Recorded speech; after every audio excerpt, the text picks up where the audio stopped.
Well, this certainly isn't the video I was hoping to make today. I'm actually currently in the weeds right now working on a real video for the channel, but I decided to take a little bit of a break because Star Wars Battlefront Classic Collection came out today. I remember seeing it on the Nintendo Direct last month and being incredibly excited for it. However, when I booted it up, oh boy, this is pretty bad. Now let me just start off by saying I've played some pretty bad remasters within the last couple of years. Mario 3D All-Stars was incredibly lazy, the GTA Definitive Trilogy were soulless cash grabs that lost the spirit of the original, and I think I've gone on record by saying Sonic Colors Ultimate was the worst remaster that I've ever played. Well, I would like to formally apologize to Sonic Colors Ultimate.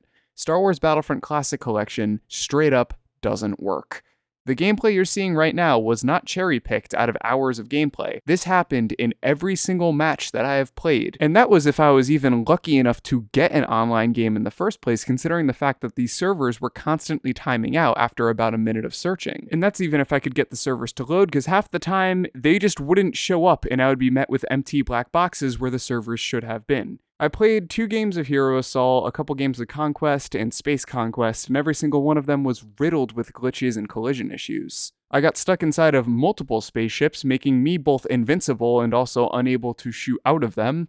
I don't even know how something like this happens. It's quite funny, actually. And the thing you probably have noticed already that I probably don't need to bring up, but I figure I will just in case you're watching this with your eyes closed, which I can't blame you, the rubber banding makes this completely unplayable. Enemies will just jump all over the place, you yourself will jump all over the place, and if you were suckered into pre-ordering this game like I was, and you do want to play it offline, which would probably be your best bet, you can't change the movement or look sensitivity because that just doesn't work. The menu just doesn't work for it. You can change it up to 10, you can drop it down to 1, it doesn't do a thing. You literally are moving and looking at the exact same speed no matter what. Yay! Now, as funny as it sounds, believe it or not, I'm actually quite lucky here because there's a bunch of people on Reddit and Twitter that are posting videos with tons of graphical issues and bugs, which thankfully I have yet to experience. I'm playing the PS4 version on a PlayStation 5. I'm playing it off an external hard drive, so the load times aren't the greatest, and I guess that's kind of a common theme, but I'm not going to strike it against this because I am playing it off an external, and that does make the loading times a little bit longer for pretty much every game.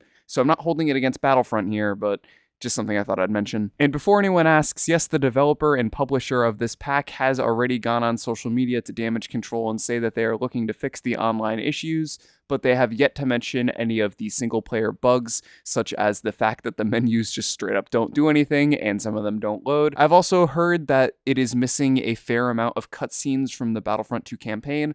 I have not personally played any of the single-player yet, I've just been playing the multiplayer, so unsure, will not comment on that, but if that's the case, they didn't bring this up at all in their apology, so that's kind of fucked up. But who do we have to thank for this lovely collection of games? Well, it's the fine people over at Aspyr. And I'm an idiot. I wouldn't have pre-ordered if I knew Aspyr was working on this because I have quite the history with this company. Aspyr are the people behind the atrocious Guitar Hero PC ports that have had to have numerous fan mods in order to fix them. Aspyr is also a bit infamous for their awful Star Wars remasters. Specifically, their KOTOR 2 Switch remaster that they released was physically unbeatable. You could not finish the game until they patched it. I genuinely don't know how something like this slips through the cracks. It's kind of funny. I have no doubt Aspyr will eventually fix this, or at least try to fix it, but as of right now, it's physically unplayable for me. Between the broken sensitivity sliders that make it so I can't really play the game comfortably, and the horrible rubber banding online, I genuinely cannot play this game. For me, it is unplayable. So congratulations to the Battlefront Classic Collection. You have now achieved the title of the worst remaster I have ever played.